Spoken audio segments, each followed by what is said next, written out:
Okay பாருங்க. உங்களுக்கு theory கிளாஸ்ல தேர்ச்சி 14 முகாமை கணக்கீடு பார்க்கிறோம்.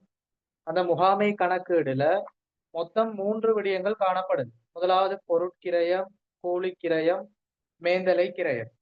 அதுல நாங்க பொருட்கிரயம் படிக்கிறோம். அந்த பொருட்கிரயத்துல முக்கியமான விடயங்களை பகுதி பகுதியா சொல்லித்தாரோம். உங்களோட பார்ட் 2க்கு வரக்கூடிய விடயம் அடுத்து பார்ட் 1 பேப்பர்லயும் வரும். அதுல முதலாவது இருப்பு மட்டங்கள் முழுமையாக நாங்க படிச்சிட்டோம். கொஸ்டின் பாத்துக்கிறோம். அடுத்தது இருப்பு கட்டுப்பாட்டு கிரயம் EOQ அது படித்தோம். தற்பொழுது நாங்க படிக்கக்கூடிய விடயம் களஞ்சிய பேரேடு FIFO WS என்று சொல்லுவோம். முதலுள் முதல்வெளி முறை, நிறையிடப்பட்ட சராசரி முறை. உங்களோட பாஸ் பேப்பர்ல மாறி மாறி வரக்கூடிய விடயங்கள். சரியா? அதாவது பாருங்க, 2019 இருந்து 2024 வரையான பாஸ் பேப்பர் எடுத்து பாருங்க. 2019 இருந்து 2024 வரையான இதுல உங்களுக்கு கட்டாய வினா 2வது. இதுல மேந்தலை பகிர்வு கூற்று சொல்ற விடயம், மேந்தலை பகிர்வு கூற்று 2019 இருந்து 24 வரைக்கும் கட்டாயம் ஒரு வினா போடப்படும். சரியா? மேந்தலை பகிர்வு கூற்று ஒவ்வொரு வருடமும் போடுவார். அடுத்தது 2வது வினா உங்களுக்கு ஒன்று இருப்பு மட்டங்கள் போடப்படலாம், அல்லது EOQ விடயங்கள் போடப்படலாம், அப்படி இல்லையா சம்பள பட்டியல் போடப்படலாம். அதுவும் இல்லாட்டி களஞ்சிய பேரேடு FIFO WAC முறை போடப்படலாம். அப்ப இருப்பு மட்டங்கள் படிச்சிட்டோம், EOQ படிச்சிட்டோம், சம்பள பட்டியலும் மேந்தலை பகிர்வு கூற்றும் அடுத்தடுத்த விடயங்கள்ல படிப்போம். இப்ப இறுதியா நாங்க இந்த பொருட்கிரயத்துல படிக்க வேண்டியது களஞ்சிய பேரேடு. அப்ப இந்த களஞ்சிய பேரேடு பாருங்க, உங்களுக்கு கடந்த கால வினாத்தாள்ல இடம் பெறக்கூடியது. 2020ஆம் ஆண்டு பாஸ் பேப்பர்ல உங்களுக்கு களஞ்சிய பேரேடு போடப்பட்டிருந்துச்சு. மேந்தலை பகிர்வு கூற்று ஒரு வினாவாகவும் அடுத்த வினாவாக 2020ஆம் ஆண்டு பாஸ் பேப்பர்ல போடப்பட்டு இந்த களஞ்சிய பேரேடை பயன்படுத்தி. சரியா? 2020 பாஸ் பேப்பர்.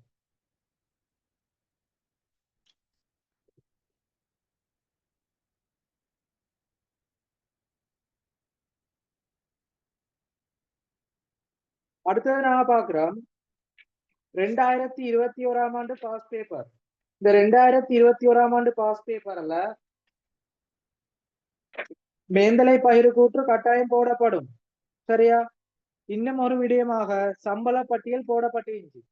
அப்ப 2020 உங்களுக்கு FIFO WAC போடப்பட்டி, 2021 சம்பள பட்டியல், 2019 இருப்பு மட்டங்கள் பாத்தியம், 2019 பேப்பர் சொல்லித்தோன்னு இருப்பு மட்டங்கள், 2020 இப்ப நாங்க படிக்க போற களஞ்சிய பேரேடு, 2021 சம்பள பட்டியல், திருப்பி 22, 23, 24 அந்த 3 வருடங்களும் மாறி மாறி இதைத்தான் போடுவான். சரியா? அப்ப 2020 அடுத்தது உங்களுக்கு 2022ல களஞ்சிய பேரேடு போடப்பட்டிருந்துச்சு. சரியா? அப்ப தெளிவான முறையில பாருங்க, இந்த நியூ சிலபஸ் அடிப்படையில 2019 இருந்து 24 வரைக்கும் அந்த இருப்பு மட்டங்களும் EOQவும் தொடர்ச்சியா வரும், சம்பள பட்டியல் வரும், களஞ்சிய பேரேடு வரும், மாறி மாறி ஒவ்வொரு வருடமும் போடப்படுது. அப்ப 2019 இருந்து 24 2 வருட பேப்பர்ல இந்த களஞ்சிய பேரேடு கேட்டுக்கிறான். இப்ப அடுத்த வருடம் உங்களோட பேப்பர்லயும் இந்த களஞ்சிய பேரேடு கேட்கப்படலாம், அல்லது இருப்பு மட்டங்கள் கேட்கப்படலாம், EOQ கேட்கப்படலாம். எனவே முக்கியமான பாடம் படிச்சு கொள்வோம். சரியா? தெளிவான முறையில விடயங்களை சொல்லிட்டேன். உங்களோட 2வது கட்டாய வினால மேந்தலை பேர் போட்டு கட்டாயம் வரும், மத்த ஏதாவது ஒரு கேள்வி வரும். அப்ப 2020 போடப்பட்டிக்கு, அடுத்து 2022ஆம் ஆண்டும் போடப்பட்டிருந்துச்சு. அடுத்து 23, 24ல வேற விடயங்கள் போடப்பட்டிக்கு, 24ல உங்களோட களஞ்சிய பேரேடு கேட்கப்படலாம். ஓகே, இப்ப நாங்க பாடத்துக்கு போவோம்.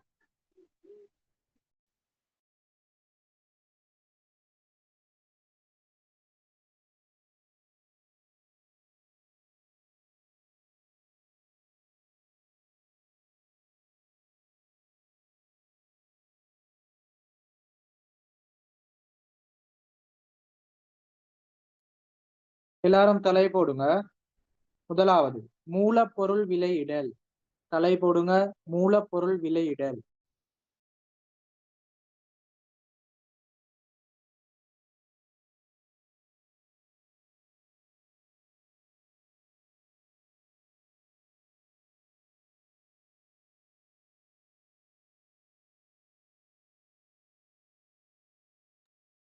தலை போடுங்க மூலப்பொருள் விலையிடல். இந்த மூலப்பொருள் விலையிடல் பாடத்துல தான் களஞ்சிய பீரியடு உங்களுக்கு வரக்கூடிய விடை.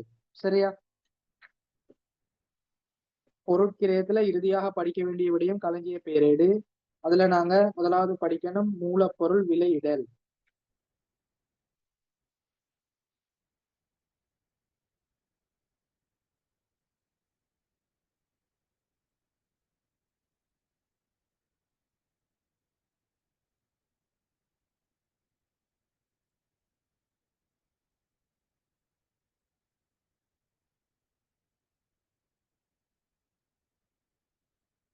இப்ப நாங்க பார்ப்போம் மூலப்பொருள் விலையிடல்னா முதலாவது என்னன்னு பார்ப்போம்.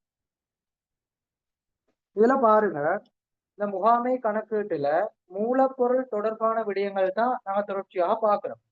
முதலாவது மூலப்பொருள் விலையிடல். இதுல பார்ப்போம். முதலாவது காணப்படக்கூடிய விடயம் தொழிற்சாலை. சரியா? நிறுவனம்னு சொல்றது இல்ல, தொழிற்சாலை காணப்படுது. இந்த தொழிற்சாலையில என்ன செய்யப்படும்னா பொருட்கள் உற்பத்தி செய்யப்படும். அடுத்தது பாருங்க, களஞ்சிய சாலை ஒன்று காணப்படும். ஸ்டோர்னு சொல்லுவோம், களஞ்சிய சாலை. இந்த களஞ்சிய சாலையில என்ன செய்யப்படும்? அந்த பொருட்கள் மூலப்பொருட்கள் சேமிக்கப்படும். ஓகே. அப்ப முதலாவது நாங்க மூலப்பொருட்களை கொள்வனவு செய்வோம். மூலப்பொருட்களை கொள்வனவு செய்வோம். இப்படி கொள்வனவு செய்து களஞ்சிய சாலையில மூலப்பொருட்களை போடுவோம். மூலப்பொருட்கள் கொள்வனவு செய்யப்படுது. அந்த கொள்வனவு செய்யப்படக்கூடிய பொருட்கள் ஸ்டோர் பண்ணி வைப்போம், களஞ்சிய சாலையில போடுவோம். அந்த களஞ்சிய சாலையில இருந்து நமக்கு தேவையான மூலப்பொருட்களை எடுத்து உற்பத்திகளை மேற்கொள்ளுவோம். இதுதான் இந்த முகாமை கணக்கீட்டுல இடம்பெறக்கூடிய படிமுறை. இதை தெளிவா விலகி கொள்ளணும். சரியா? தொழிற்சாலையில உற்பத்தி இடம்பெறுது, களஞ்சிய சாலையில மூலப்பொருட்கள் ஸ்டோர் பண்ணப்படுது. நம்ம முதலாவது கொள்வனவு செஞ்சு களஞ்சிய சாலையில போடுவோம். அப்படி களஞ்சிய சாலையில காணப்படக்கூடிய மூலப்பொருட்கள் உற்பத்தி செய்யப்படும் போது தேவையான பொருட்கள் வழங்கப்படும் தொழிற்சாலை. ஓகே. இப்ப பாருங்க, மூலப்பொருள் விலையிடல் என்று படிப்போம். மூலப்பொருள் விலையிடல் அப்படின்னா நாங்க களஞ்சிய சாலையில இருந்து எப்படி களஞ்சிய சாலையில இருந்து தொழிற்சாலைக்கு உற்பத்திக்கு என்ன செய்யறதுக்கு உற்பத்தி செய்யறதுக்கு மூலப்பொருட்களை வழங்கணும். மூலப்பொருளை வழங்கணும். அப்படி மூலப்பொருட்களை வழங்கும் போது அத எந்த விலை அடிப்படையில வழங்கல் செய்யறது? களஞ்சிய சாலையிலிருந்து உற்பத்தி தொழிற்சாலைக்கு பொருட்களை வழங்கணும், மூலப்பொருட்களை உற்பத்தி செய்து வழங்கணும். அப்படி வழங்கப்படும் பொழுது நாங்க எந்த அடிப்படையில, எந்த பெறுமதி அடிப்படையில வழங்கல் செய்வோம்? அதைத்தான் நாங்க சொல்லுவோம் மூலப்பொருள் விலையிடல். உற்பத்திக்கு வழங்கப்படுகின்ற மூலப்பொருட்களானது பணப்பெறுமதியினை கணிப்பீடு செய்யும் நடவடிக்கை மூலப்பொருள் விலையிடலாகும். நாங்க களஞ்சிய சாலையிலிருந்து தொழிற்சாலைக்கு மூலப்பொருட்களை வழங்கும் போது அதுல பெறுமதியை கணிப்பீடு செய்யற அந்த அடிப்படையை சொல்லுவோம் மூலப்பொருள் விலையிடல். இது கிளியரா? ஏன்னா களஞ்சிய சாலையில இருந்தா தொழிற்சாலைக்கு மூலப்பொருட்கள் வழங்கப்படும். என்னத்துக்கு வழங்கப்படும்? பொருட்களை உற்பத்தி செய்ய. அப்ப உற்பத்தி செய்யறதுக்கு வழங்கப்படுகின்ற அந்த மூலப்பொருள்ற பணப்பெறுமதியை கணிப்பீடு செய்யற நடவடிக்கை மூலப்பொருள் விலையிடல் ஆகும். பிரைசிங் சொல்லுவோம். இது கிளியர்ல செக்ல போடும். உற்பத்திக்கு வழங்கப்படுகின்ற மூலப்பொருட்களின் பணப்பெறுமதியினை கணிப்பீடு செய்யும் நடவடிக்கை மூலப்பொருள் விலையிடல் ஆகும். இது எல்லாருக்கும் கிளியர்ல செக்ல போடுங்க. உற்பத்திக்கு பயன்படுத்துவதற்கு வழங்கப்படுகின்ற மூலப்பொருளின் பணப்பெறுமதியினை கணிப்பீடு செய்தல் மூலப்பொருள் விலையிடல் ஆகும். குயிக்கா செட்ல போடுங்க. படித்தர விடயங்கள் கிளியர்னா செட்ல போடுங்க. டவுட்னா கேளுங்க. அடுத்தடுத்த விடயங்களை படிச்சுட்டு போகும். அமைதியா இருந்தா கிளாஸ் செய்ய முடியாது.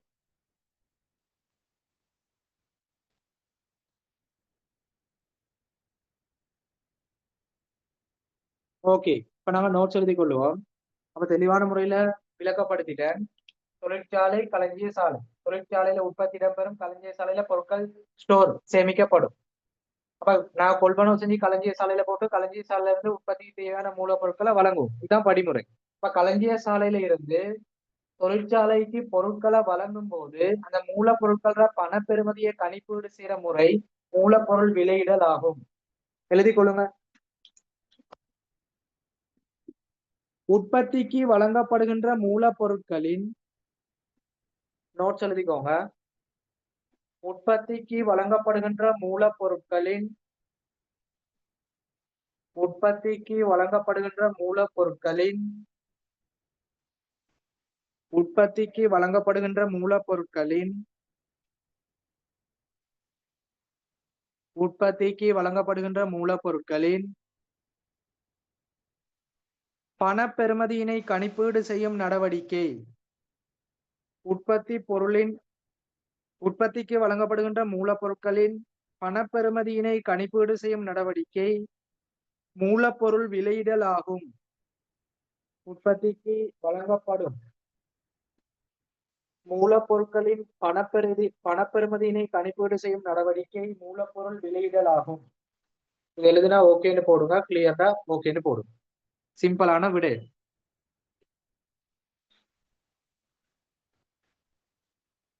முதலாவது தெரிஞ்சுக்கொள்ளணும், இது மூலப்பொருளோட தொடர்பான பாடம். அப்ப மூலப்பொருளை உற்பத்தி செய்யறதுக்கு வழங்குறோம். அப்படி வழங்கும் போது அதுல பணப்பெறுமதியை கணிப்பீடு செய்ய போறோம். அப்படி கணிப்பீடு செய்யற அந்த நடவடிக்கையை சொல்லுவோம் மூலப்பொருள் விலையிடல். எழுதிட்டீங்களா? உங்களோட பார்ட் 2ல முகாமை கணக்கீடுல வரக்கூடிய விடயங்களை பகுதி பகுதியா படிச்சுதார். அது மட்டும் தெரிஞ்சா போதும் ஃபைனல் எக்ஸாம். சரியா?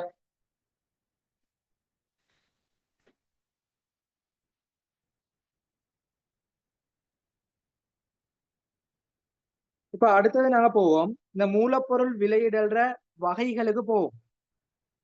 உங்களோட கணக்கீடு உயர்தரத்துல இந்த மூலப்பொருள் விலையிடல் 2 முறைகள்ல காணப்படுது. அந்த முறைகளை அடிப்படையா கொண்டுதான் உங்களோட பேப்பர்ல வினாக்கள் போடப்படுது. பார்ட் 1க்கும் வரும், பார்ட் 2க்கும் வரும். சரியா? எனவே அடுத்த தலை போடுங்க. பொருட்களை அடுத்த தலை போடுங்க.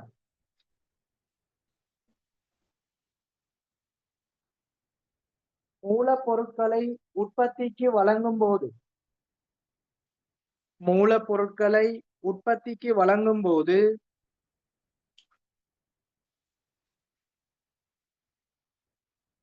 மூலப்பொருட்களை உற்பத்திக்கு வழங்கும் போது அல்லது விநியோகிக்கும் போது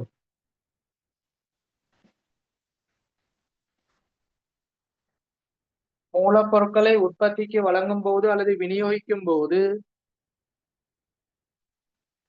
பயன்படுத்தப்படும்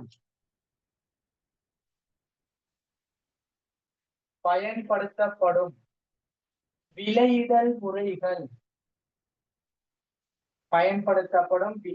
முறைகள் தலைபோல் மூலப்பொருள் விலையிடல்ற வகைப்படுத்தல் முறைகள். அதான் தெளிவா சொல்றேன். மூலப்பொருட்களை உற்பத்திக்கு வழங்கும் போது பயன்படுத்தப்படும் விலையிடல் முறைகள், அந்த மூலப்பொருள் விலையிடல்ற வகை வகைன்னு சொல்லுவோம். இதனால 2 வகையில படிக்கணும். சரியா? மூலப்பொருள் விலையிடல் 2 வகையில நாம படிக்கணும். முதலாவது முதலுள் முதல்வெளி முறை.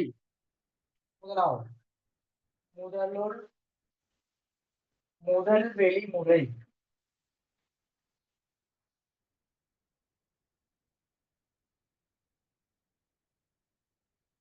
பெஸ்ட் இன் பெஸ்ட் அவுட் சொல்லுவோம்.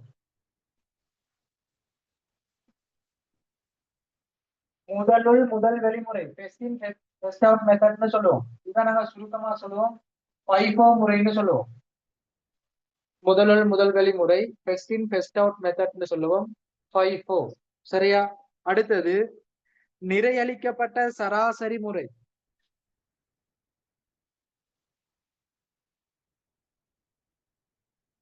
நிறையளிக்கப்பட்ட சராசரி முறை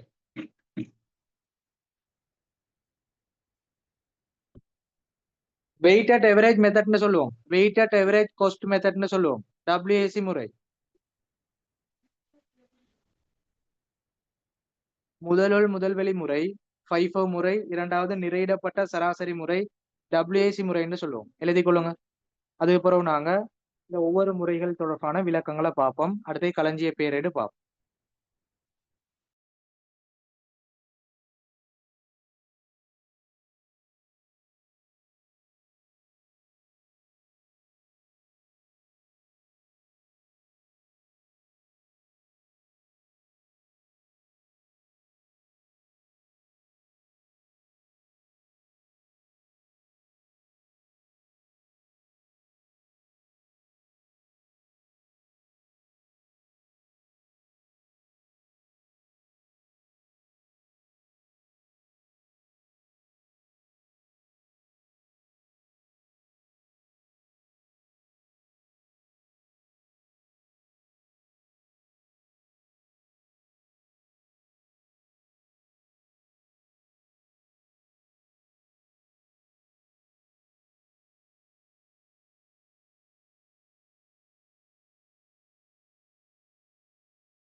ஓகே, இப்ப நம்ம பார்ப்போம். இந்த முதலுள் முதல் வெளி முறை, FIFO முறை, அடுத்தது நிலையிடப்பட்ட சராசரி முறை, WAC முறைன்னு சொல்லுவோம். இதுல விளக்கங்களுக்கு போகும். முதலாவது தலைப்புங்க முதலுள் முதல் வெளி முறை, FIFO முறைன்னு போடும்.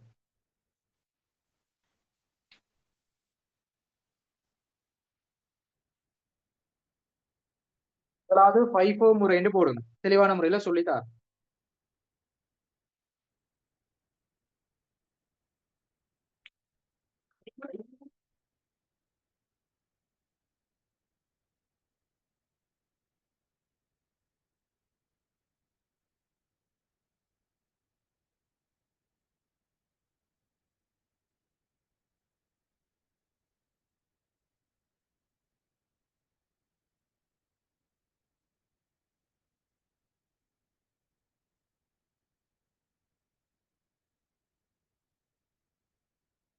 இதுல பாருங்க, FIFO முறை அல்லது முதலுள் முதல் வெளி முறைண்டா, இப்ப முதலாவதாக நாங்க என்ன செய்வோம்டா, மூலப்பொருட்களை கொள்வனவு செய்வோம்.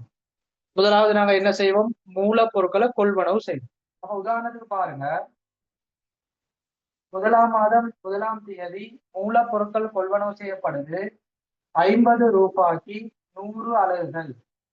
அடுத்தது 10ஆம் தேதி 1ஆம் மாதம் 60 ரூபாய்க்கு 200 அலகுகள் கொள்வனவு செய்யப்படுது. அடுத்து பாருங்க, 15/1 70 ரூபாய்க்கு 300 அலகுகள் கொள்வனவு செய்யப்படுது.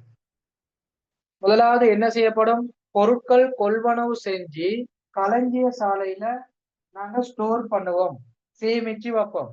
அப்படி சேமிச்சு வைக்கக்கூடிய மூலப்பொருட்களை உற்பத்தி செய்யறதுக்கு தொழிற்சாலைக்கு வழங்குவோம். இதுதான் படிமுறை. இப்படி நாங்க களஞ்சிய சாலையில இருந்து தொழிற்சாலைக்கு மூலப்பொருட்களை வழங்கும் போது அதை நாங்க 2 முறைகள்ல விலையிட்டு வழங்குவோம். முதலாவது FIFO முறை, இரண்டாவது WAC முறை. இப்ப FIFO முறைண்டா, முதலாவதாக கொள்வனவு செய்யப்பட்ட பொருட்களை, எப்படி முதலாவதாக கொள்வனவு செய்யப்பட்டு களஞ்சிய சாலையில வைக்கப்பட்ட பொருட்களை முதலாவதாக விநியோகம் செய்யப்படுதல் என்ற அடிப்படையில, எப்படி நாங்க ஃபர்ஸ்ட் டைம் கொள்வனவு செய்யப்பட்ட பொருட்களை தான் ஃபர்ஸ்டுக்கு நாங்க விநியோகம் செய்யணும். ஃபர்ஸ்ட் கொள்வனவு செய்யதான் ஃபர்ஸ்டுக்கு விநியோகம் செய்யணும். முதலாவது கொள்வனவு செய்யப்பட்ட பொருட்களை முதலாவது விநியோகம் செய்யணும் என்ற அடிப்படையில் நாங்க தற்பொழுது விநியோகம் செய்வோமே, தற்பொழுது விநியோகம் செய்யற பொருளுக்கு நாங்க அந்த அடிப்படையில விலையிட்டா அதை நாங்க சொல்லுவோம் FIFO முறை. முதலாவது கொள்வனவு செய்யப்பட்டு களஞ்சிய சாலையில வைக்கப்பட்ட பொருட்கள் முதலாவதாக விநியோகம் செய்யப்படும் என்ற எடுகோள் அடிப்படையில தற்பொழுது விநியோகம் செய்யப்படக்கூடிய பொருட்களுக்கு விலையிடும் முறை முதலுள் முதல் வெளி முறையாகும். நாங்க ஆரம்பத்துல என்ன பெறுமதிக்கு கொள்வனவு செய்யறோமோ அந்த பெறுமதியில தான் முதலாவது விநியோகம் செய்யணும். இரண்டாவது என்ன பெறுமதிக்கு கொள்வனவு செய்யறோமோ அதைத்தான் இரண்டாவது விலையிடணும். மூன்றாவது என்ன பெறுமதிக்கு கொள்வனவு செய்யறோமோ அதைத்தான் மூன்றாவது விநியோகம் செய்யணும். அப்ப தெளிவா விலை கொள்ளணும். ஆரம்பத்துல என்ன பெறுமதிக்கு கொள்வனவு செஞ்சு களஞ்சிய சாலையில ஸ்டோர் பண்றோமோ அதே பொருட்களை தான் முதலாவது விநியோகம் செய்வோம் என்ற அடிப்படையில தற்பொழுது வழங்கக்கூடிய பொருட்களுக்கு விலையிடும் முறை முதலுள் முதல் வெளி முறை ஆகும். இது கிளியரா? முதலாவது கொள்வனவு செய்யப்பட்ட பொருட்கள் முதலாவதாக வெளியில் அனுப்பப்படுவதாக கருதி முதலாவதாக வழங்கப்பட்ட விலையில் தற்பொழுது வழங்கப்படுகின்ற பொருட்களுக்கு விலையிடும் முறை முதலுள் முதல் வெளி முறை ஆகும். கிளியரா? முதலாவது கொள்வனவு செய்யப்பட்ட பொருட்கள் முதலாவது வழங்கப்படும். அப்ப இந்த 100 அலகுகள் 50 ரூபாய்க்கு கொள்வனவு செய்கிறான். அப்ப இந்த 100 அலகுகள் தான் முதலாவது வழங்கப்படும் என்ற அடிப்படையில முதலாவது கொள்வனவு செய்யப்பட்ட பெறுமதியில இந்த 50 ரூபாய்க்கு தற்பொழுது நாங்க விநியோகம் செஞ்சா அதை சொல்லுவோம் முதலுள் முதல் வெளி முறை. ஃபர்ஸ்டுக்கு என்ன பெறுமதியில வாங்குறோமோ அதை வழங்குறது, அடுத்து என்ன பெறுமதியில வாங்குறோமோ அதை வழங்குறது, இதை சொல்லுவோம் முதலுள் முதல் வெளி முறை. கிளியர்னா செட்ல போடும். லாஸ்டா சொல்லிக் கொள்றேன். முதலாவது கொள்வனவு செய்யப்பட்ட இருப்புக்கள் முதலாவதாக விநியோகம் செய்யும் என்ற அடிப்படையில் முதலாவது காணப்படக்கூடிய அந்த விலையில தற்பொழுது விநியோகம் செய்யக்கூடிய பொருட்களுக்கு விலையிடும் முறை முதலுள் முதல் வெளி முறை ஆகும். முதலாவது என்ன பெறுமதிக்கு வாங்குறோமோ அதே பெறுமதியில விநியோகம் செய்யறது, திருப்பி என்ன பொருள் வாங்குறோமோ அதே பெறுமதியில விநியோகம் செய்யறது. இப்ப பாருங்க, இப்போ விநியோகம் தாரான், விநியோகம் சொல்றது பொதுவா தாரான் 300 அலகுகள் தாரான். தம்பி விநியோகம் 300 அலகுகள் தாரான். இப்ப என்ன செய்யறது? முதலாவது பார்க்கணும், நிறுவனத்துல 100 அலகுகள் நீக்கி எவ்வளவு படி?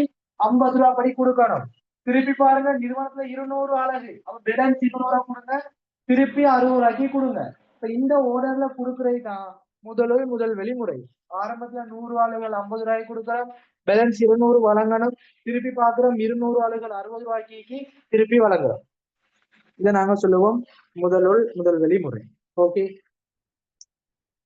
நோட் எழுதிக்கோங்க.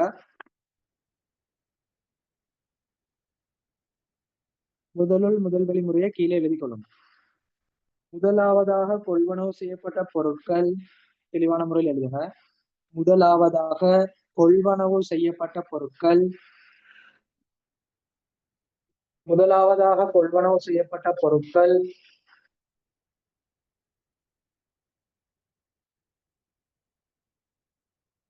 முதலாவதாக கொள்வனவு செய்யப்பட்ட பொருட்கள் முதலாவதாக வெளியில் அனுப்பப்படுவதாக கருதி, முதலாவது கொள்வனவு செய்யப்பட்ட பொருட்கள் முதலாவதாக வெளியில் அனுப்பப்படுவதாக கருதி, அதாவது முதலாவதாக விநியோகம் செய்யப்படுவதாக கருதி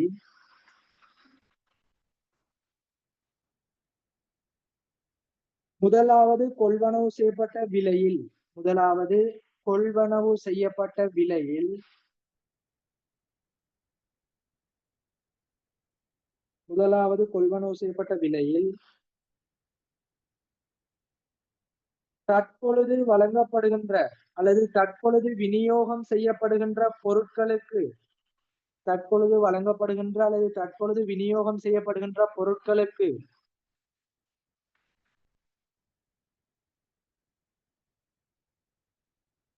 விலையிடும் முறை முதல் வெளி முறையாகும். திருப்பி ஒரு லாஸ்டா சொல்லிக் கொள்றேன், நோட்ஸை தெளிவா எழுதி கொள்ளுங்க. முதலாவதாக கொள்வனவு செய்யப்பட்ட பொருட்கள் முதலாவதாக விநியோகம் செய்யப்படும் என கருதி முதலாவதாக வாங்கப்பட்ட அல்லது கொள்வனவு செய்யப்பட்ட விலையில் தற்பொழுது வழங்கப்படுகின்ற பொருட்களுக்கு விலையிடும் முறை முதல் வெளி முறையாகும். இதை எழுதிட்டு விளக்கங்கள் கிளியர்டா செக்ல போடும்.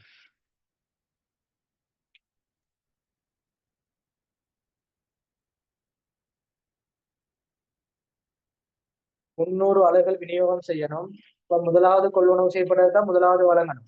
எனவே முதலாவது வழங்கப்பட்ட விலையில தான் தற்பொழுது பொருளுக்கு விலையிடணும். எனவே 300 வழங்கப்பட்டது. ஆரம்பத்துல 100 அலகுகள் 50 ரூபாய்க்கு 50 ரூபாய்க்கு கொடுங்க, திருப்பி 200 அலகுகள் 60 ரூபாய்க்கு 60 ரூபாய்க்கு கொடுங்க. அந்த ஓர்டரா ஃபர்ஸ்டே கொடுக்கணும், செகண்டே கொடுக்குற மெத்தடை சொல்லுவோம் FIFO முறை. இது எழுதுனா இந்த பாடம் கிளியர்னா போயிட்டு செக்ல போடும்.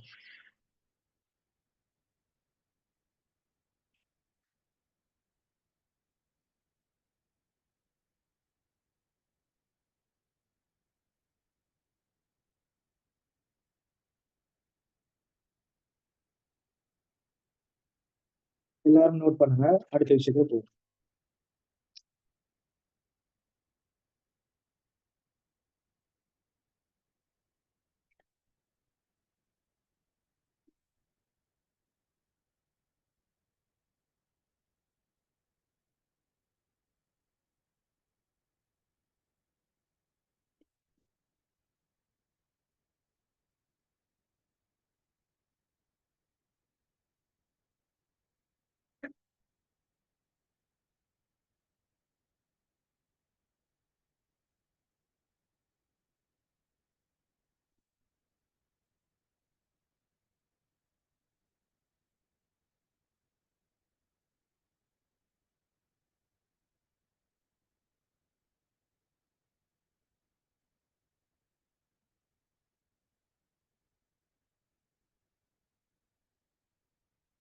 ஓகே, நோட்ல எழுதி கொள்ளுங்க. நோட்ல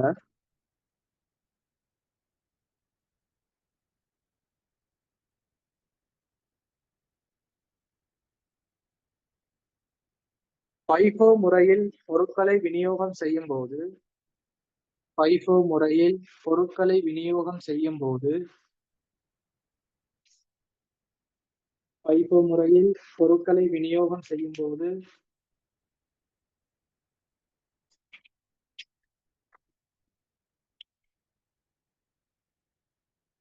ஆரம்பத்தில் காணப்படும் விலையில் பைப்பு முறையில் பொருட்களை விநியோகம் செய்யும் போது ஆரம்பத்தில் காணப்படும் விலையில் பொருட்கள் விநியோகம் செய்யப்படும். ஆரம்பத்தில் காணப்படும் விலையில் பொருட்கள் விநியோகம் செய்யப்படும்.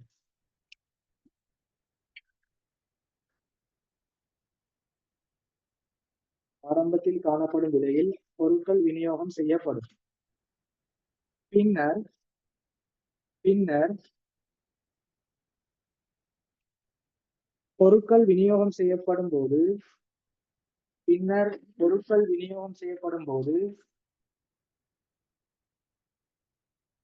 இரண்டாவதாக காணப்படும் விலையில் பொருட்கள் விநியோகம் செய்யப்படும். பின்னர் பொருட்கள் விநியோகம் செய்யப்படும் போது இரண்டாவதாக காணப்படும் விலையில் விநியோகம் செய்யப்படும். சரியா? அப்ப பொருட்கள் ஆரம்பத்துல விநியோகம் செய்யும் பொழுது ஆரம்பத்துல காணப்படக்கூடிய விலைக்கு வழங்கணும். பின்னர் விநியோகம் செய்யப்படும் போது இரண்டாவதாக காணப்படும் விலைக்கு வழங்கணும். இதை எழுதிக் கொள்ளும்.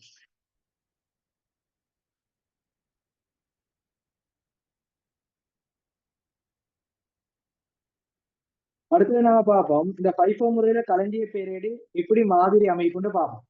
களஞ்சிய பேரேட்டிட மாதிரி அமைப்பு பார்ப்போம். FIFO முறை. அடுத்த தலை போடுங்க. FIFO முறையில் களஞ்சிய பேரேடு.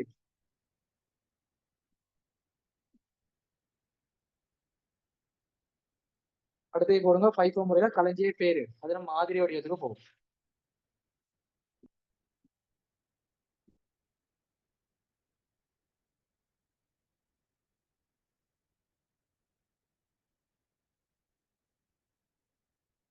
முதல் வழி சரியா? முதல் வெளி முறை FIFO முறை. இதுல களஞ்சிய பேரேடு எப்படி வரும்னு மாதிரி வடிவம் சொல்லி தாரேன். அதுக்கப்புறம் நாங்க நிறையிடப்பட்ட சராசரி முறை, அதுல விளக்கங்கள், அதுல களஞ்சிய பேரேட மாதிரி வடிவம் சொல்லி தருவேன். அதுக்கப்புறம் நாங்க பயிற்சிகளும் பாஸ் பேப்பர் வினாக்கும் போவோம். சரியா?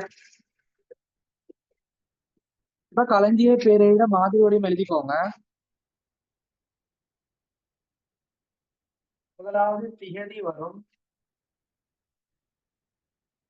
முதலாவது திகதி. அடுத்தே போடுங்க விபரம். முதலாவது திகதி. அடுத்தே போடுங்க விபரம். அடுத்தே பொதுவா 3 விடயங்கள் வரும். முதலாவது பெருவனவு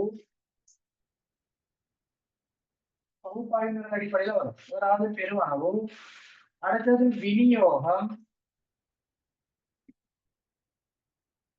முதலாவது பெருவனவு. பெருசா போட்டுக்கோங்க. பெருவனவுக்குள்ள சில விடயங்கள் போடணும், விநியோகத்துக்குள்ள சில விடயங்கள் போடணும். இறுதியில போடுங்க மீதி.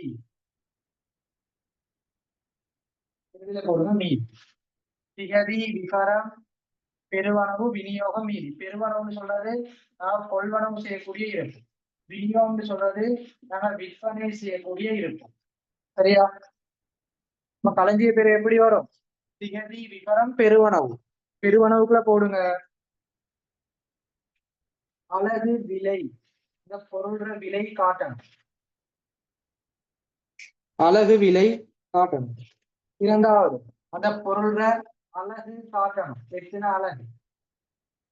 பொருள்ற விலையும் அந்த பெருமதி எண்ணிக்கை அலகும் காட்டணும். அதே போல விநியோகம். அதே போல எத்தனை அலகு விற்கிறோம், எவ்வளவுக்கு விற்கிறோம் போடுவாங்க. அலகு விலை. அடுத்தது அலகு. அதாவது நோமலா விலை அலகுன்னு போடலாம். அடுத்தது மீதி. அதே போலதான் மீதி அலகுடைய எண்ணிக்கை போடுவோம். இறுதியா மொத்த பெருமதி போடுவோம்.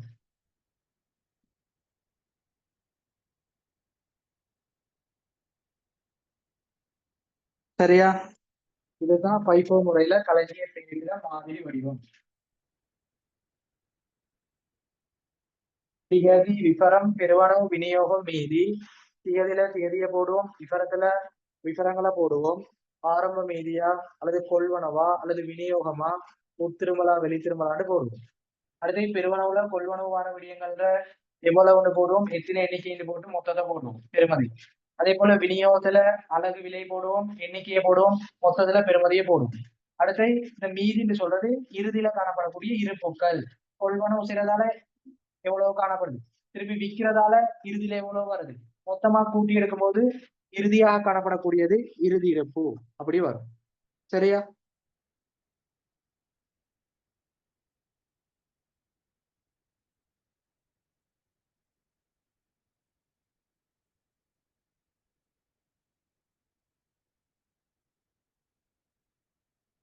இதுல போட்டுக்கோங்க, அலகு விலை ரெண்டையும் பெருக்கி மொத்தம் பெறுமதி போடணும். சரியா? அலகு விலை, அடுத்தது அலகு, அடுத்து மொத்தம் பெறுமதி காட்டணும். இப்படி மூன்று மூன்று விடயங்கள் வரும். கடைசியா உள்ளதுக்கு தான் அலகு பெறுமதின்னு மட்டும் வரும். பெருவனவு எவ்வளவு ரூபாய்க்கு எத்தனை அலகுகள் மொத்தம் போடணும், விநியோகம் எவ்வளவு ரூபாய் எத்தனை அலகு மொத்தம் போடணும். அடுத்து இறுதியா காணப்படக்கூடிய விடயங்கள் வரும். சரியா? இது எழுதிக்கோங்க. முதலாவது திகதி விபரம் பெருவனவு விநியோகம் மீதி. பெருவனவு விநியோகத்துல மூன்று மூன்று நிரல்கள் வரும். விலை அலகிட விலை வரும், அந்த அலகிட எண்ணிக்கை வரும், மொத்த பெறுமதி வரும். விநியோகம் அலகிட விலை வரும், அலகிட எண்ணிக்கை வரும், மொத்த பெறுமதி வரும். அடுத்த இறுதியில இறுதி மீதி வரும்.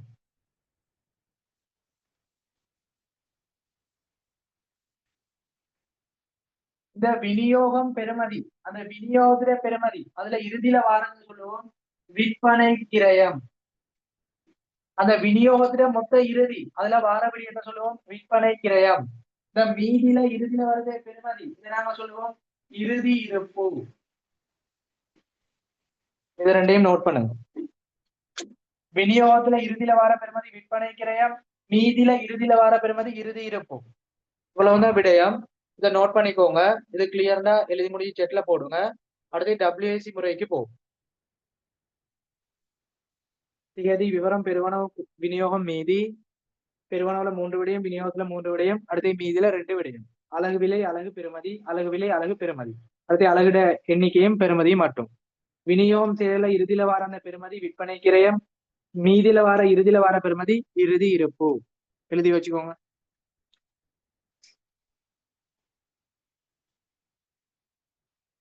இதுல எப்படி வரும், ஆரம்ப மீதி வரலாம், அடுத்து கொள்வனவு வரலாம், அடுத்து விநியோகம் வரலாம். இந்த அடிப்படையில தான் மாறி மாறி வரும். ஆரம்ப மீதி வரும், கொள்வனவு வரும், விநியோகம் வரும். இதோட மாதிரி அமைப்பு, இதை எழுதி வச்சுக்கோங்க. அடுத்து பயிற்சியில எப்படி பதிவு செய்யறேன்னு சொல்லி தருவேன். சரியா? ஓகே, இதை எழுதிக்கோங்க. அடுத்த விஷயத்துக்கு போகும்.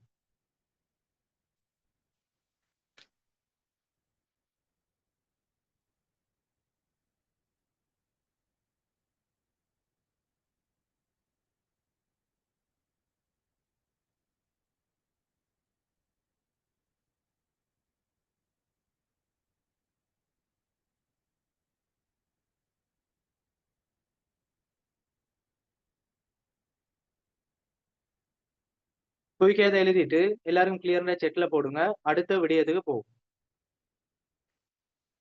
முதலாவது தியரி கான்செப்டை தெளிவான முறையில படிப்போம். அடுத்து பயிற்சிகளுக்கு போகும்.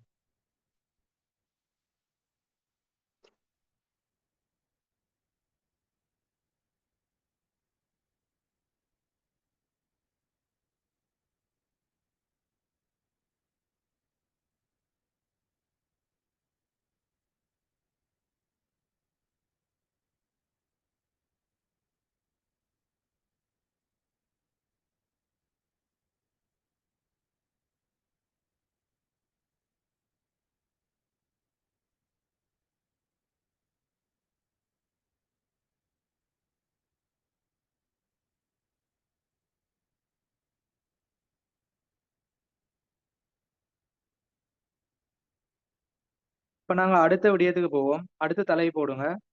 டபிள்யூஏசி முறை அல்லது நிறையிடப்பட்ட சராசரி முறைன்னு போடுங்க. நிறையிடப்பட்ட சராசரி முறைன்னு போடுங்க. மூலப்பொருள் விலையிடல ரெண்டாவது மெத்தட் நிறையிடப்பட்ட சராசரி முறை.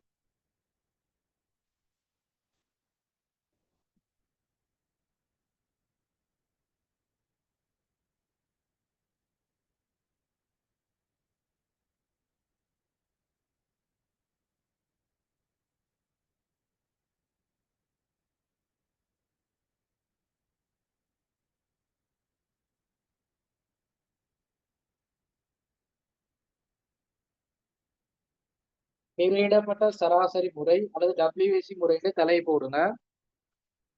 இதுல விளக்கங்களா பார்ப்போம். டபிள்யூஏசி முறைண்டா என்ன, அதுல மாதிரி வடிவம் எப்படி வரும், தெளிவான முறையில படிப்போம்.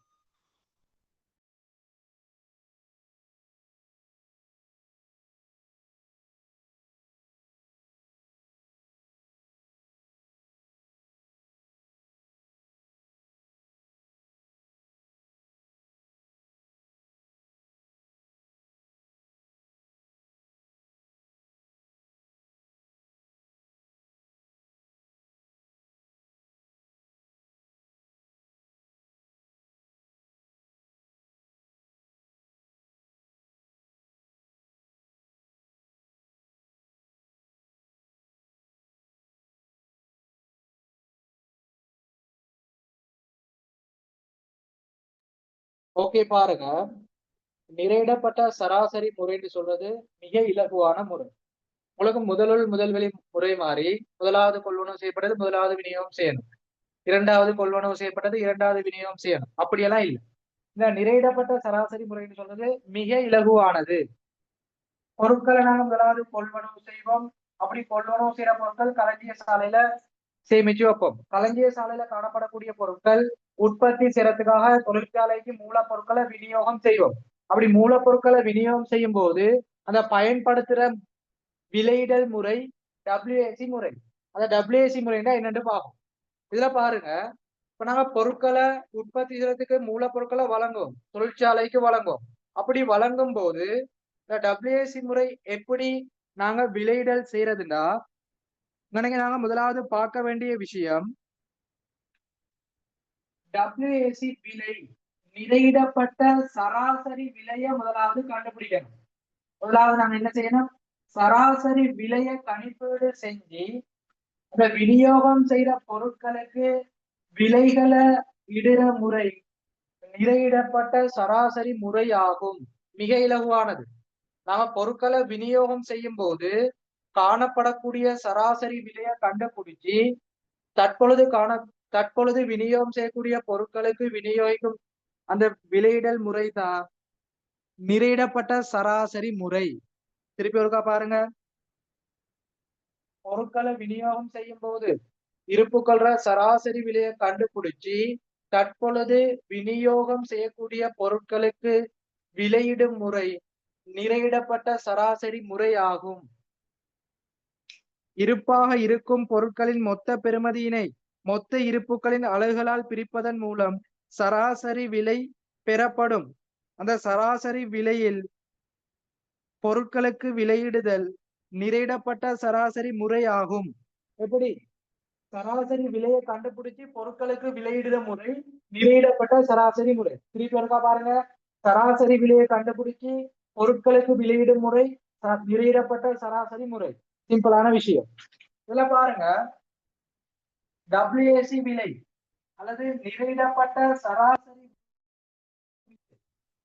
டபிள்யூஏசி முறை அல்லது நிறையிடப்பட்ட சராசரி முறை எப்படி கண்டுபிடிக்கிறீங்கன்னா தெளிவா படிச்சு கொள்ளணும்.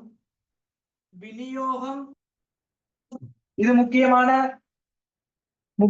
விஷயம். விநியோகம் செய்யறதுக்கு முன்னுக்கு இருப்புக்கள மொத்த பெறுமதியை கண்டுபிடிக்கணும்.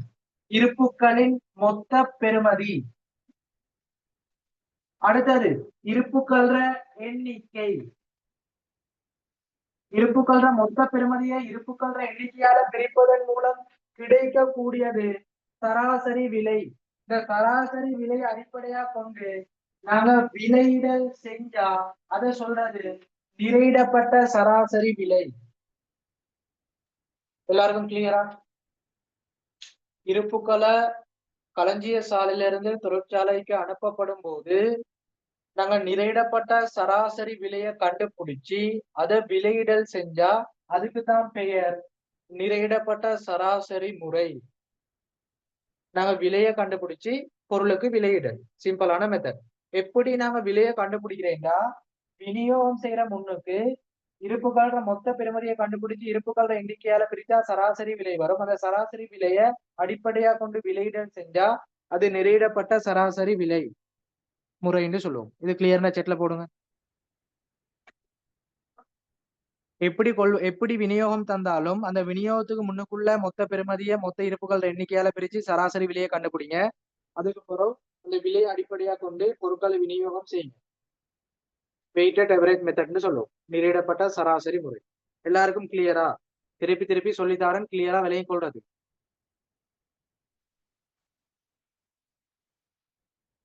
எழுதி கொள்ளுங்க. நிலையிடப்பட்ட சராசரி முறைன்னா என்னன்னு எழுதி கொள்ளுங்க.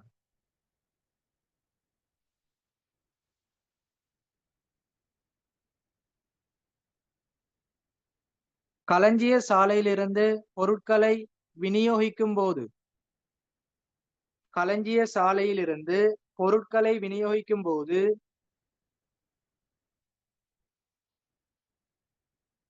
களஞ்சிய சாலையிலிருந்து பொருட்களை விநியோகம் செய்யும் போது களஞ்சிய சாலையிலிருந்து பொருட்களை விநியோகம் செய்யும் போது சராசரி விலையினை கணிப்பீடு செய்து சராசரி விலையினை கணிப்பீடு செய்து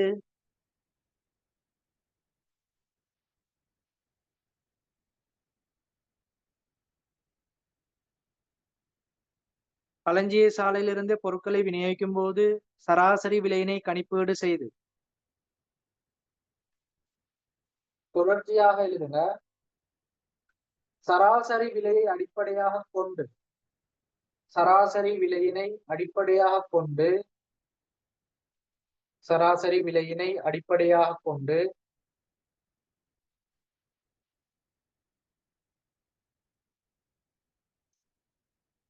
தற்பொழுது விநியோகம் செய்யக்கூடிய பொருட்களுக்கு தற்பொழுது விநியோகம் செய்யக்கூடிய பொருட்களுக்கு தற்பொழுது விநியோகம் செய்யக்கூடிய பொருட்களுக்கு விலையிடும் முறை நிறையளிக்கப்பட்ட சராசரி முறையாகும். சராசரி விலையை அடிப்படையாக கொண்டு தற்பொழுது விநியோகம் செய்யப்படும் பொருட்களுக்கு விலை இடும் முறை நிறையளிக்கப்பட்ட சராசரி முறை ஆகும். எழுதுனா ஓகேன்னு போடுங்க. கிளியர்னா ஓகேன்னு போடுங்க.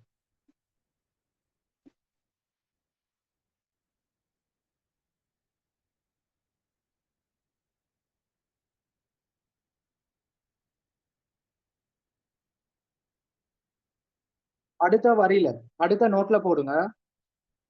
அடுத்த வரியில அடுத்த நோட்ல போடுங்க. நிறையிடப்பட்ட சராசரி விலை கணிப்பீடு செய்யும் முறை போடுங்க. நிறையிடப்பட்ட சராசரி விலை கணிப்பீடு செய்யும் முறை. நிறையிடப்பட்ட சராசரி விலை கணிப்பீடு செய்யும் முறைன்னு போடுங்க.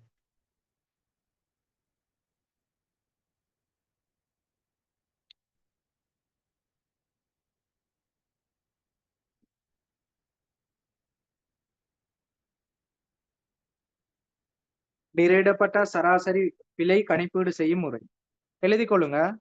அது கீழே எழுதி கொள்ளுங்க.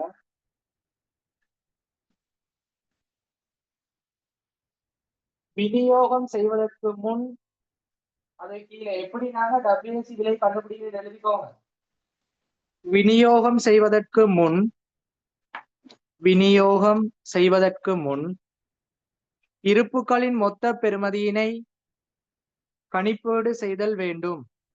முதலாவது, விநியோகம் செய்வதற்கு முன் இருப்புகளின் மொத்த பெறுமதியினை கணிப்பீடு செய்தல் வேண்டும்.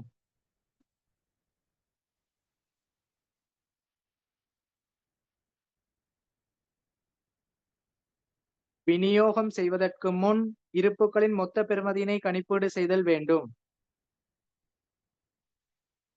தொடர்ச்சியாக எழுதுங்க. தொடர்ச்சியாக எழுதுங்க. இருப்புகளின் மொத்த பெறுமதியினை இருப்புகளின் மொத்த பெறுமதியினை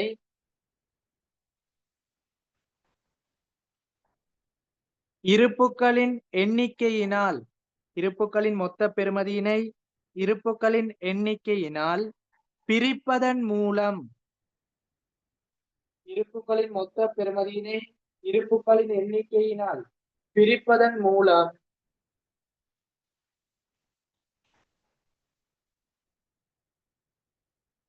நிறையிடப்பட்ட சராசரி விலை கணிப்பீடு செய்யப்படும். நிறையிடப்பட்ட சராசரி விலை கணிப்பீடு செய்யப்படும்.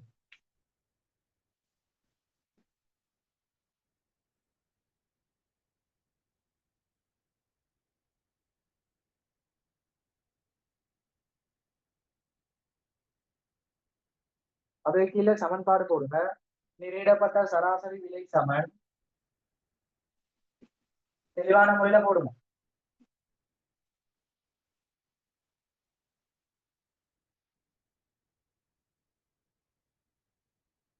இந்த ரேட் வந்து கட்டாயம் ஞாபகப்படுத்திக்கோங்க. அப்பதான் நீங்க சரியான முறையில சராசரி விலையை கண்டுபிடிக்கலாம். விநியோகம் செய்யறதுக்கு முன்னுங்க, விநியோகம் செய்வதற்கு முன் இது நார்மலா மேல குறிச்சு வைங்க. வெளியிடப்பட்ட சராசரி விலை சமன், அதை விநியோகம் செய்யறதுக்கு முன் இருப்புக்களின் மொத்த பெறுமதி,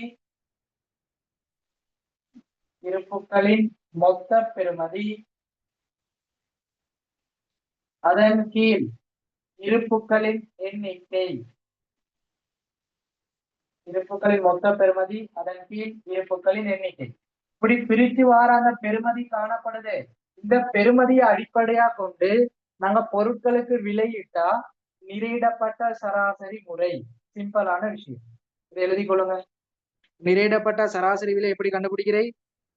இருப்புகள மொத்த பெறுமதி இருப்புகள எண்ணிக்கையால பிரிக்கணும். இருப்புகள மொத்த பெறுமதி இருப்புகள எண்ணிக்கையால பிரிக்கணும். இப்படி படிச்சு வைக்கணும். ஆனா தெளிவா படிச்சு வைக்கணும். விநியோகம் செய்யறதுக்கு முன்னுக்கு, விநியோகம் செய்யறதுக்கு முன்னுக்கு என்ன பெறுமதியோ அதை கண்டுபிடிச்சு, எந்த எண்ணிக்கையோ அதையும் கண்டுபிடிச்சு பிரிச்சு எடுக்கிறது. உதாரணத்துக்கு பாருங்க, 2 வகையான உதாரணம் சொல்லிட்டாரு. முதலாவது A, அடுத்து B. இந்த A சொல்லப்படுது விநியோகம் 1000. அடுத்து B பாருங்க, விநியோகம் செய்யப்படுது முதலாவது 1000, இரண்டாவது 500. அப்ப 2 விநியோகம் இங்க தரப்படுது, இங்க ஒரு விநியோகம் தரப்படுது. அப்ப தெளிவா பார்க்கணும். இந்த 1000 பொருட்கள் விநியோகம் செய்யறதுக்கு முன்னுக்கு இருப்புட மொத்த பெறுமதியை கண்டுபிடிங்க. இருப்புட எண்ணிக்கையால பிரிங்க, சராசரி விலை வரும். அடுத்தது பாருங்க, Bல 2 விநியோகம் தரப்படுது. அப்ப நீங்க என்ன செய்யணும்? இந்த 1000 பொருட்கள் விநியோகம் செய்யறதுக்கு முன்னுக்கு மொத்த பெறுமதியை கண்டுபிடிப்பீங்க, மொத்த எண்ணிக்கையை கண்டுபிடிச்சு பிரிப்பீங்க. திருப்பி நீங்க இரண்டாவது விநியோகம் செய்யும் போது திருப்பி என்ன செய்யணும்டா, திருப்பி சராசரி விலையை கண்டுபிடிக்கணும். இந்த 500 விநியோகம் செய்யறதுக்கு முன்னுக்கு மொத்த பெறுமதி என்ன, மொத்த எண்ணிக்கை என்ன, இப்படி நீங்க கண்டுபிடிக்கணும். அப்ப இந்த 2 விடயத்தையும் அடிப்படையாக கொண்டு என்ன கிளியரா விளங்குது? சராசரி விலைன்னு சொன்னா ஒரு விநியோகம் தந்தா ஓகே, ஒரு சராசரி விலை தான். விநியோகம் செய்யறதுக்கு முன்னுக்கு மொத்த பெறுமதியை மொத்த எண்ணிக்கையால பிரிக்கிறது. ஆனா 2 விநியோகம் தரப்பட்டா ஆரம்பத்துல கண்டுபிடிச்ச விலையை வச்சு செய்ய இயலாது, ஆன்சர் பிழையா வரும். இப்ப ஆரம்பத்துல ஒரு விநியோகம் தந்தா அந்த விநியோகத்துக்கு முன்னுக்குள்ள மொத்த இருப்பிட பெறுமதி எடுத்து எண்ணிக்கையால பிரிக்கணும். இரண்டாவது விநியோகம் தந்தா அந்த விநியோகத்துக்கு முன்னுக்குள்ள மொத்த இருப்பிட பெறுமதிய எண்ணிக்கையால பிரிக்கணும். அப்படி 2 சராசரி பெறுமதி எடுத்து நாங்க விலையிடுறத மேற்கொள்ளணும். சரியா? இது கிளியர்னா செக்ல போடும். முக்கியமான விடயம், நீங்க பிழை விடுற விடயம், இது எல்லாத்தையும் நோட் பண்ணுங்க.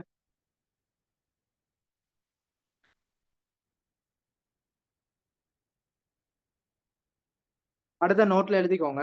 அடுத்த நோட்ல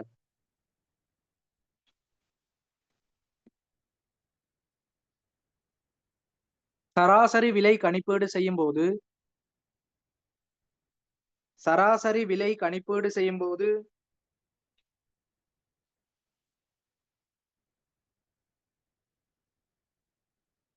சராசரி விலை கணிப்பீடு செய்யும் போது விநியோகம் ஒன்று தரப்பட்டால், விநியோகம் ஒன்று தரப்பட்டால்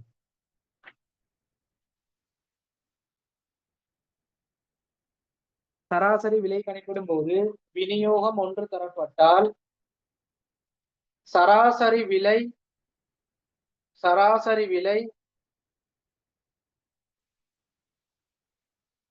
ஒன்று கணிப்பீடு செய்தல் போதுமானதாகும். நான் சொல்லி தந்ததை நோட்ல எழுத சொல்றேன், அப்பதான் மறக்காது. மறந்தாலும் பார்த்து கொள்ளலாம். சராசரி விலை கணிப்பீடு செய்யும் போது விநியோகம் ஒன்று தரப்பட்டால் சராசரி விலை ஒன்று கணிப்பீடு செய்தல் போதுமானதாகும். சரியா? ஒரு விநியோகம் தந்தா ஒரு சராசரி விலை கண்டுபிடிச்சா போதும். போய் கேளுங்க.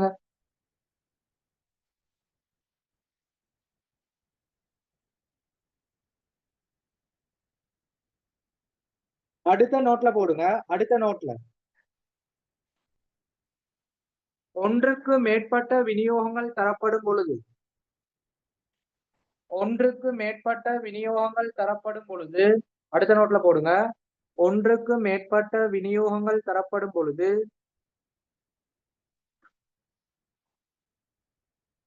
ஒன்றுக்கு மேற்பட்ட சராசரி விலைகள் கணிப்பீடு செய்தல் கட்டாயமாகும். ஒன்றுக்கு மேற்பட்ட விநியோகம் தரப்படும் பொழுது ஒன்றுக்கு மேற்பட்ட சராசரி விலை கணிப்பீடு செய்தல் கட்டாயமாகும். இதையும் தெளிவான முறையில் எழுதிட்டு இப்ப நாங்க படிச்ச சராசரி விலை சராசரி மெத்தட் கிளியர்டா போட்டுக்கோங்க. அடுத்த விடயம் மாதிரி வடிவம். களஞ்சிய பேரிட மாதிரி வடிவத்துக்கு போகும்.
சரி, அடுத்து நாங்க களஞ்சிய பேரேடு WSC முறையில பார்த்துக்கொள்வோம். எப்படி மாதிரி வடிவம் வரும்.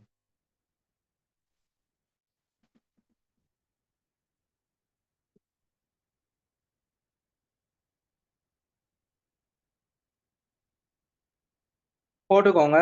WSC முறையில களஞ்சிய பேரேடு.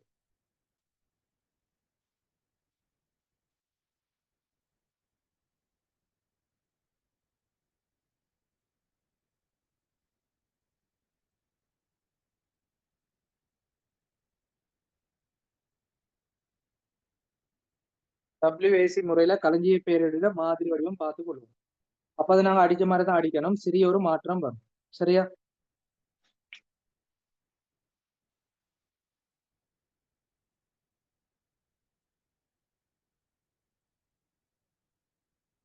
முதலாவது போட்டுக்கோங்க திகதி. முதலாவது போட்டுக்கோங்க திகதி. இரண்டாவது அதே போல முதலாவது போடுங்க திகதி. இரண்டாவது போடுங்க.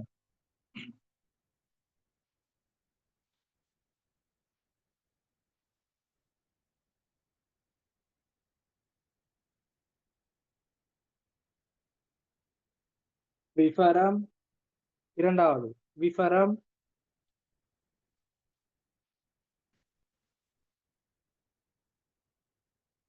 அடுத்தது நாங்க இந்த பகுப்பாய்வு நிரல். முதலாவது பெருவனவு. இதுக்குள்ள நாங்க 3 விடயங்கள் காட்டணும். அடுத்தது விநியோகம். இதுக்குள்ள 3 விடயங்கள் நாங்க பதிவு செய்யணும். அடுத்தது மீதி. இதுக்குள்ளயும் நாங்க 3 விடயங்கள் பதிவு செய்யணும். திகதி, விபரம், அடுத்தது பெருவனவு, விநியோகம், மீதி. பெருவனவுடா கொள்வனவு, விநியோகம்டா விற்பனை செய்யறது. பெருவனவுக்குள்ள 3 விடயங்கள். முதலாவது இந்த அலகிட விலை. அடுத்தது அலகு. அடுத்தது மொத்த பெறுமதி. சரியா? அலகு விலை, அலகு பெறுமதி. அதே போல விநியோகத்துல 3 விடயங்கள் வரும், போட்டுக்கோங்க. முதலாவது அலகு விலை, இரண்டாவது அந்த அலகுடைய எண்ணிக்கை, அடுத்தது மொத்த பெறுமதி. அதே போல மீதிகள். மீதிகளுக்கும் இப்படி 3 விடயங்கள் காட்டணும். அலகு விலை, அடுத்தது அலகு, அடுத்தது மொத்த பெறுமதி. உங்களுக்கு தெளிவா விளங்கும். FIFO மெத்தட்ல நாங்க மீதிக்கு வந்து FIFO மெத்தட்ல மீதிக்கு வந்து இப்படி 3 விடயங்கள் காட்ட இல்ல. அலகு விலை காட்டையில அலகும் பெருமதியும் மட்டும்தான் காட்டணும். எப்படி FIFO மெத்தட்ல அலகும் பெருமதியும் மட்டும்தான் வந்துச்சு விலை காட்டையில. ஏன்டா விலை எங்களுக்கு தெரியும். சரியா, விலை எங்களுக்கு தெரியும். ஏன்டா கொள்வனவு செய்யறான், திருப்பி கொள்வனவு செய்யறான், விநியோகம் செய்யறான், கொள்வனவு செய்யறான். அப்ப விலையெல்லாம் தெரியும். அதனால இறுதியில விலை போடுறது இல்ல. ஆனா WAC முறையில விலை நாங்க கண்டுபிடிக்கணும். அதனால சராசரி விலை மாற்றம் அடையலாம். எனவே நாங்க இறுதியில அலகு விலை அலகு பெறுமதியில போடணும். சரியா, இப்படி மூன்றும் போட்டு கொள்ளணும். எனவே திருப்பி பாருங்க, களஞ்சிய பேரேடு, திகதி, விவரம், பெருவனவு, விநியோகம், மீதி. பெருவனவுண்டா கொள்வனவு செய்வது, விநியோகம்டா விற்பனை, மீதிதான் இறுதியாக காணப்படக்கூடியது. எல்லாத்துலயும் அலகு விலை அலகுடைய எண்ணிக்கை பெறுமதி, அலகு விலை அலகுடைய எண்ணிக்கை பெறுமதி, அலகு விலை அலகுடைய எண்ணிக்கை பெறுமதி. விநியோகம் செய்யற அந்த பெறுமதியில இறுதியில வாரது விற்பனை கிரயம். அதே போலதான் இறுதி இருப்புல பெறுமதி இறுதியில வாரது இறுதி இருப்புல பெறுமதி. நோட் பண்ணிக்கொள்ளுங்க. இதுதான் களஞ்சிய பேரேடு நிரிடப்பட்ட சராசரி முறை. இதோட உங்களுக்கு களஞ்சிய பேரேடு தியரி விடயங்கள், எக்ஸாமுக்குள்ள விடயங்கள் எல்லாம் முடியும். சரியா, மேலதிகமான விடயங்கள் தரையில. எக்ஸாமுக்கு என்ன தேவையோ அது மட்டும் தந்துக்கிறேன். இதை மட்டும் படிச்சா போதும். மேலதிகமா பேப்பர் கிளாஸ் செய்யும் போது எல்லாம் கிளியரா போகும். இதுல பயிற்சிகளை முடிச்சுட்டு அடுத்த சம்பள பட்டியல், மேந்தலை பகிர்வு கூட்டுக்கு போகும்.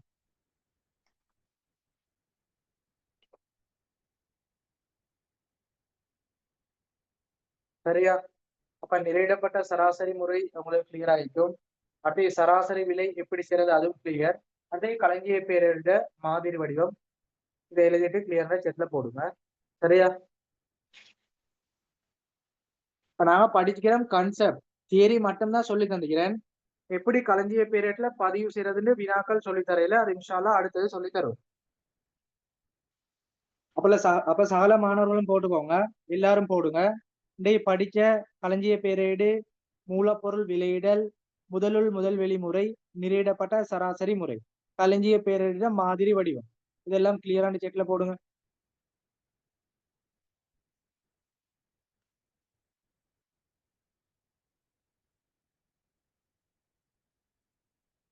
உங்களுக்கு எந்த ஒரு பாடமா இருந்தாலும் டிஃபிகல்ட்டா இருந்தாலும் இலகுவான முறையில சொல்லி தருவேன். இலகுவான முறையில படிச்சுட்டு போகலாம்.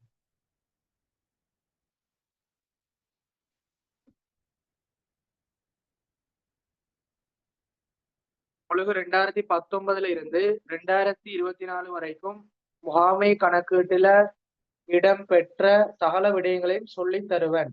சரியா, 2019 இருப்பு மட்டங்கள் சொல்லி தந்துட்டேன். அடுத்தது சம்பள பட்டியல், இந்த களஞ்சிய பீரியடு படிச்சு முடிச்சுட்டு அந்த பாஸ் பேப்பர் சொல்லி தருவேன். அடுத்து மேந்தலை பெயர் கூட்டு முடிச்சுட்டு பாஸ் பேப்பர் எல்லாம் சொல்லி தருவேன். சரியா, மாடல் பேப்பரும் இன்ஷால்லா பார்த்து கொள்வோம்.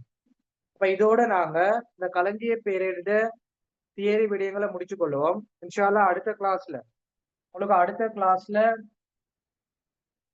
இந்த களஞ்சிய பேரேடு தொடர்பான ஒரு மாடல் கொஸ்டின், ஆரம்ப விடயங்கள் அல்லது பயிற்சி விடயங்கள் போடப்படும். ரெக்கார்டிங் கிளாஸ் போடுவேன். அதுல இதுல பயிற்சி விடயங்களை போட்டுட்டு அடுத்து உங்களுக்கு பாஸ் பேப்பர் இந்த களஞ்சிய பேரேட்டுல நாங்க செஞ்சு கொள்வோம். சரியா, இன்ஷால்லா தொடர்ச்சியான முறையில படிச்சுக்கோங்க. இதுல பயிற்சிகளும் பாஸ் பேப்பரும் முடிச்சுட்டு அடுத்த கூலிக்கிரயம் அல்ல சம்பள பட்டியலும் மேந்தலை பயிர் கூட்டுக்கும் போகும். அடுத்து உங்களுக்கு கம்பெனில பாட்டு விடயங்கள் செய்யணும். அது இன்ஷால்லா படிப்படியா செஞ்சுட்டு போகும். அப்ப இந்த மந்த்துக்கு உங்களுக்கு இன்ஷால்லா நிறைய கிளாஸ் போட்டு மார்னிங் ஹவர்ஸ் அல்லது நைட்ல ரெக்கார்டிங் சரி போடுவேன், லைவ் கிளாஸ் போடுவேன், எல்லாத்தையும் கவர் பண்ணி தருவேன். தியரி விடயங்கள் போடக்கூடிய டைமுக்கு எல்லாரும் ஜாயின் பண்ணி படிங்க. இதுல நிறைய பேர் ஜாயின் பண்றது இல்ல, 60க்கு மேல நீங்க ஜாயின் பண்ணி படிக்கிறீங்க, ஆனா லைவ் கிளாஸ்க்கு ஜாயின் பண்றது இல்ல. எல்லாரும் ரெக்கார்டிங் பார்த்து படிக்கிறீங்க. இன்னும் 2 மாதங்கள் தாண்டி, எனவே போடக்கூடிய விடயங்களை தெளிவான முறையில படிச்சு கொள்ளுங்க. சரி, ஓகே. இப்போ இன்றைக்கு புதிதா மாணவர்கள் ஜாயின் பண்ணிக்கலாம் அல்லது பழைய மாணவர்கள் ஜாயின் பண்ணி படிக்கலாம். உங்களுக்கு ஃபைனல் எக்ஸாம் வரைக்கும் பாடங்கள் தேவை, பேப்பர் கிளாஸ் தேவை, தியரி தேவை. இன்ஷால்லா படிப்படியா செமினார் ஏற்பாடு செய்கிறேன். உங்களுக்கு கடைசி மாதம் ஃபுல்லா செமினார் செய்வேன், எல்லாம் செஞ்சு தருவேன். எனவே தொடர்ச்சியா கிளாஸ் தேவை, முன்னுக்குள்ள பாடங்கள் தேவை, படிக்கிற ரெக்கார்டிங் தேவைண்டா பேமெண்ட் கிளாஸ்ல ஜாயின் பண்ணி படிச்சுக்கோங்க. இன்ஷா அல்லாஹ் அடுத்த கிளாஸ் சந்திப்போம். தேங்க்யூ. ஜிசாக்கல்லாஹ் ஹைர்.